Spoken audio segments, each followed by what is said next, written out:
Hi guys, my name's Subtutor, I'm the man on the Silver Mountain and welcome back. Now, we were talking about self-esteem earlier this week, and so as a result I kind of wanted to jump in on self-esteem because earlier we were talking about it being, or the other day we were talking about it being broken down as a result of dating apps and things like that, whilst I've now got 8 different ways for you to kind of push yourself back up, kind of re-engage with that self-esteem. So when you get knocked down a few pegs, here are some ways that you can pick yourself back up again, or that you can just build up your level of self-esteem to begin with, because there are an awful lot of people out there who struggle with being positive about themselves or acknowledging that they're not perfect and they never will be, and how you can still create a very positive force out of yourself, regardless of whether you've got some things that have shaken you or not. So the first thing, and this is one of the most important things to me, is that you need to stop criticizing yourself as much. Like, I tend to be quite hard on myself, but I'm quite hard on myself based on my own plans. Like, I will have my to-do list for a day, and if I don't achieve everything on that list, then I'll be somewhat ticked off by with myself, because I've either something's happened that's got in the way and I've not found a way around it, or whatever else. But a lot of other people, they will just criticize themselves for the sake of criticizing themselves, or worse, they will compare themselves to other people. And let's take a look at those two. So first off, criticizing yourself for the sake of criticizing yourself. A lot of the people that I coach, when they do that, when it comes to me asking them why they do that, it's usually because they've got some kind of impression that they've taken on from someone else. Someone else's opinion of them has just sunk in and gotten internalized and wrapped up in who they think they are. And yet, when you actually examine it, when you're a bit more objective about it, when you poke and prod and probe, it might be a painful process to go through. But if you extract that other person's opinion that's potentially been there for a long time, a parent's opinion, a teacher's opinion, a friend's opinion, then it comes down to it being a lot more kind of free, for them to see more of themselves in a more neutral light, and seeing more of themselves in a neutral light without other people's opinions being in there, or things that they've internalized about themselves from elsewhere. One negative memory that they remember from being a kid that was actually far worse to them in their head than it was in reality, that then they've just wrapped up inside themselves and cuddled for the sake of just being able to criticize themselves and beat themselves up over that one thing forevermore. It allows them a sense of consistency and kind of normalcy that otherwise is a little scary to think that they don't have that. That their normal that they think that they have perceived for so long isn't the normal that they've actually really had. And then the second part of this is comparing to other people, and this is something that far too many of us do. There are certain places to compare to others, sure. If you're looking at the averages for household incomes and whatever else, then obviously you need to take in the largest amount of data possible to actually dig through it and see what's there. But when it comes to comparing yourself directly to another individual, oh, my friend managed this and so I've not managed it and so therefore I'm worse, don't do it. You've got different bodies, you were born different, you've had different upbringings, you have grown differently. You have different levels of assets, different levels of support, different beliefs, different knowledges, different innate talents and skills that you've picked up over time. You've got a huge wealth of differences between you and every other person on the planet, with the possible exception of if you're a twin, maybe. But even then, I'm fairly certain that there are a good number of differences that could be identified even between the most identical of twins. And so when it comes to it, if you've got no real kind of solid level to compare between you and someone else, it doesn't make sense to do so, does it? If you've not both had the same starting point, running the same race with the same rules, then, you know, how are you going to compare? That would be like comparing me, you know, long-legged but unfit, against someone like Usain Bolt in a 100-meter sprint. Yeah, he's already won, but at the same time, you know, he's had an entirely different build-up to that point. And as a result, it's given him the vast advantage in what we're doing, even if I maybe started 10 meters or so, ahead of him. As long as I wasn't given too long a kind of lead in terms of time at the start, then, he would win hands down, because that's his life, that's his speciality, and not mine. And so again, it's that build-up, that development, that growth, that all those differences between me and him, as it were. But it's a case of, there's so much more to the various situations that we encounter throughout our lives, the opportunities that we take, the things that we do, the people we meet, even, that mold you. And as a result, comparing yourself to someone else just doesn't work. The next thing, and this is another thing that's kind of tough for people to do, and that is kind of be positive. And I feel like this kind of comes down into two different areas. Again, like the last one, where it's being positive is crazy important. You want to look for the good in things, especially in yourself and in the situation that you're dealing with. But you've got the looking for the good and the focusing on your strengths, and those two things are somewhat different, because looking for the good both in yourself and in your environment tend to be in regards to how you're interacting with things, how you're encountering things, the things that are turning up to you. Oh, you had a shit day at work, that's fine, but you still got that promotion. Focus on getting the promotion, not on the one bad day that you had. As I've said in numerous videos before, take on the moment of, oh, I've had a bad day, I'm not perfect. What I'll do is I'll cool off and I'll have a better day tomorrow. Look at it that way rather than dwelling on it, because if you dwell on it, then you're not looking for the positive. You're not giving yourself anything more to work with.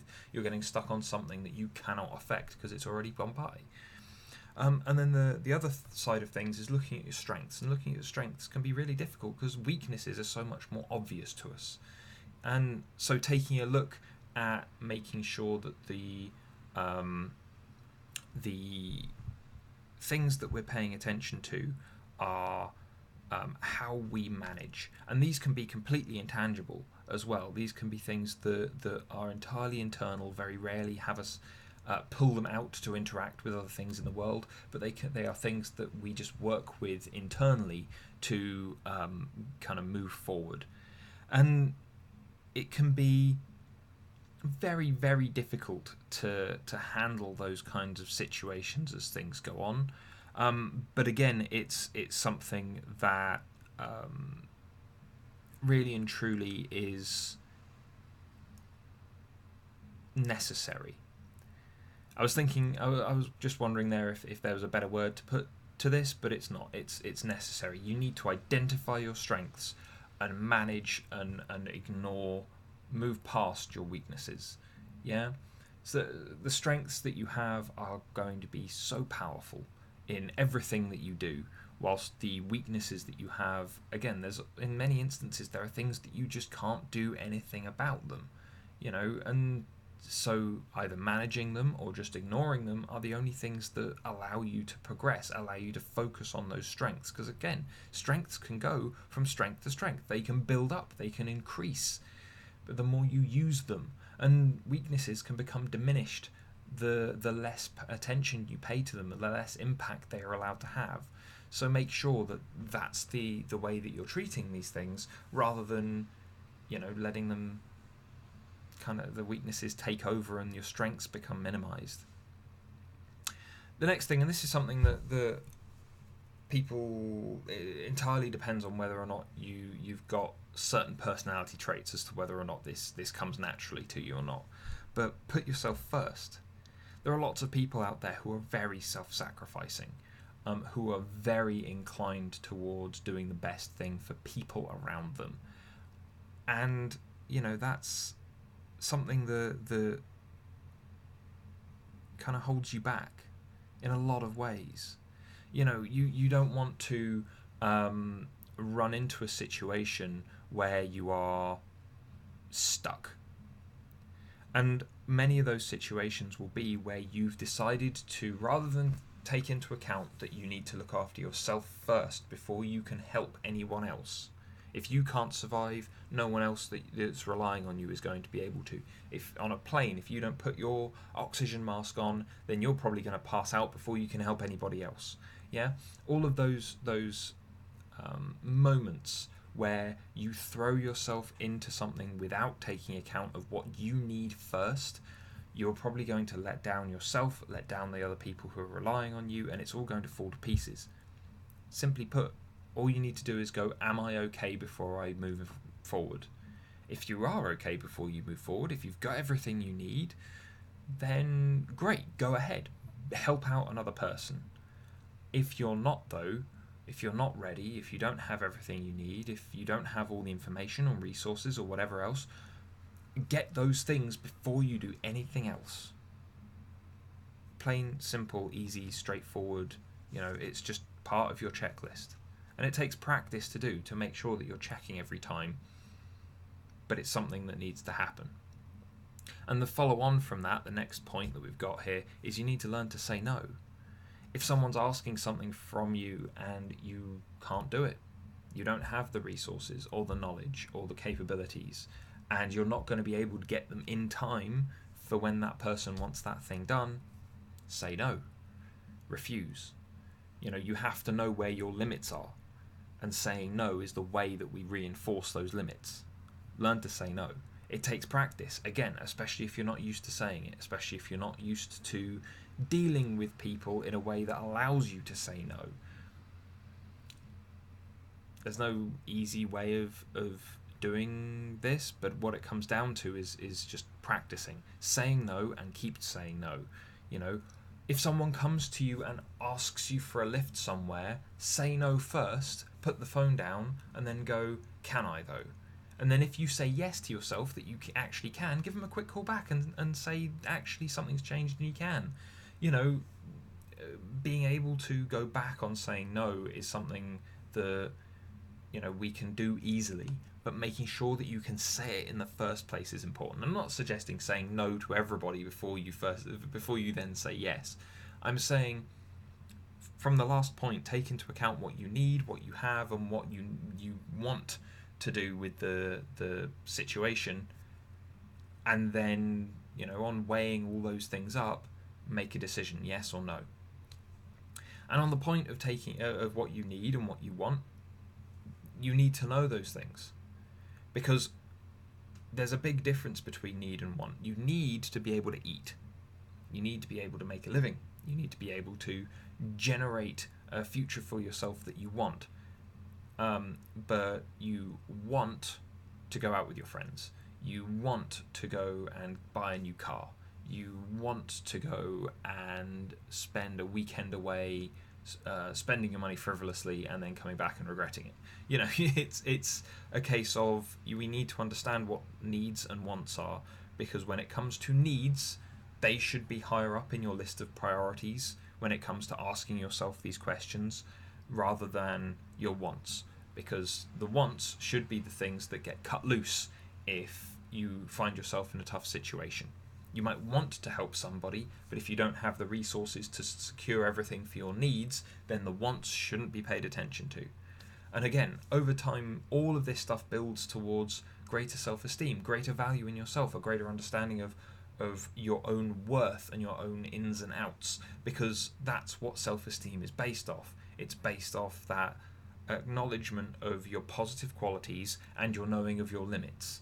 Yeah, because if you attempt something that's well beyond your limits, then there are two responses that you can give that are positive compared to all of the responses you can give that are negative. The positive ones are, well, I tried my hardest and I didn't manage it, but at least I tried. Or you can go, there was no way I was going to manage that ever. And so I don't need to feel bad for not managing it, because I've been upfront with myself and with everyone else about the fact that I was never going to achieve that in the first place. In regards to all of the negatives, though, you can be like, oh, I didn't try hard enough. Oh, it was all my fault that we didn't get anywhere, that I didn't manage it. It was, you can beat yourself up over something when potentially there's absolutely no reason to do so. In regards to self-esteem, your biggest worst enemy is yourself. And so the next thing to kind of get you out of those environments where you get trapped is you need to do two things. The first one is you need to take risks, because if you don't take risks, then you'll never learn where your limits are. Yeah, if you've led a very safe, enclosed life because you never managed anything, you've never tried anything, and all that kind of thing, then you're always going to be down on yourself because you're never proving yourself wrong. Take a risk, do something new. So the second part of that is do things that you enjoy. Or rather, the next point is do things that you enjoy. Take risks in regards to everything. Not, as long as, again, your needs are met and your wants are aligned with whatever the risk is, but also do things that you enjoy, because the more things that you do that you enjoy, the more bolstered you're going to be in terms of positivity, the less negative you're going to be towards yourself as you go and proceed to progress in those things that you enjoy, the risks that you take to enjoy the things that you are doing even more. All of those things all compound and all build up around you strengthening that self-esteem, building up that self-esteem in a way that you are then going to be able to just live happy, more in a happier existence with. And then the last thing is kind of separate from everything else, where everything else has been building yourself up, developing yourself, learning your own boundaries, focusing on your own positives and actioning them. This is kind of working with the rest of the environment that you're having to look at. And this is learn the rules. We thrive on having rules, but a lot of the time we thrive on having rules that we decide to follow. And there are some cases where you just can't focus on those rules. You can't deal with those rules at all because you get stuck. Yeah, you run into these situations where you have no two ways around it. And that's because the limits of the situation, or the limits imposed on you, are set by society or set by the company that you're working for, the group of friends that you're with, the sport that you're doing, whatever. But then if you learn where all those limits are, then you will never run face first into a wall. If you learn where all the entry points, all the exit points, and everything else is in regards to the environment that you have developed, or the environment that you have jumped into and developed within, then you're never going to run into something in the dark. Yeah? Learn those rules, understand the rules. This is why whenever someone comes to talk to me about progression in regards to a company or in regards to their career or whatever else, I always suggest going and taking a look at their company handbook, and learning it cover to cover. Whenever I've joined a job, whenever I've gone into a workplace, it's one of the first things that I ask for, so that even if I'm doing work for them as a client, I'm not joining their company. I go in, I understand all the ins and outs, all the policies and all the other bits and pieces that all of their employees should understand. I understand their employees' limits so that I can help those employees work within those limits but still grow, still progress, still achieve, still bolster themselves the same way that I would hope you would be able to bolster yourself in terms of self-esteem by putting yourself first and being positive about yourself and all of the other things that we've just talked about here. Learn those rules, understand the ins and outs of things, because that way you won't get trapped. And that's by and far the most important thing, because you can have bad days and you can be compared to other people in ways that you have to take seriously, so that you can put yourself first and things still might not go well. You can try and focus on your needs and your needs might not always be met. You can say no and still end up eventually having to do something. You can end up doing things that you don't enjoy, or having your risks that you take not pay off or go horribly wrong. And yet, if you've learned the rules of the situation, then you know how it is that you can get back up again, or you can develop, or you can further work your way around whatever it is that you've just run into. Learning the rules of the situation, learning the limits of the situation that you find yourself in, that you put yourself into, those are ways for you to continually progress. Make sure that you always get back up again and keep fighting, because you're allowed to. And if you're allowed to, then why wouldn't you? You know? So it's all those things to take into account. Now, to those of you who are potentially looking at this list of 8 things that I've just given you here, and going, oh, all of those seem really hard. They're not easy. Self-esteem is something that is entirely personal, entirely locked away inside us, and the only people that control it are ourselves.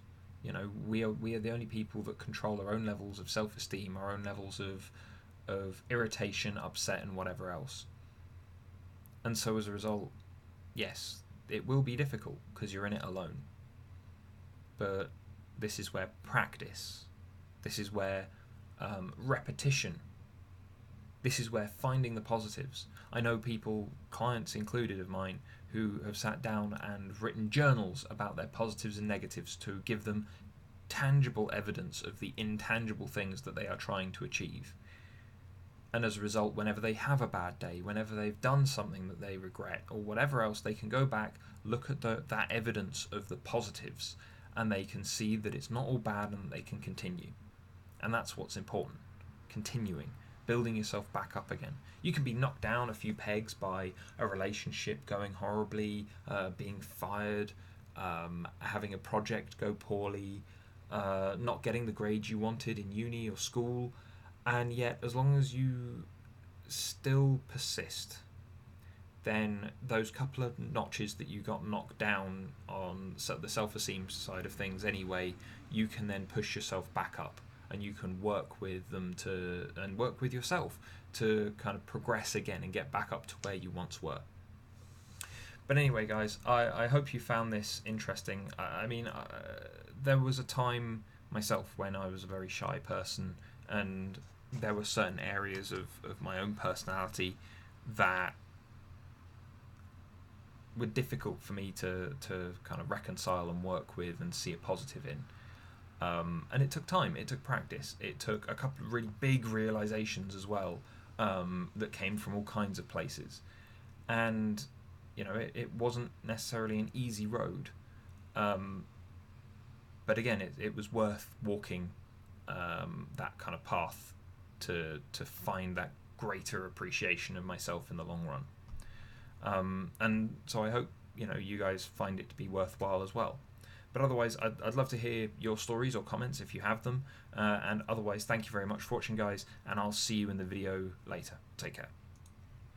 Thank you very much for watching, guys. If you enjoyed this video or found it interesting or useful, then please drop us a like, share this video, and subscribe for more. And I'll see you in the video later. Take care.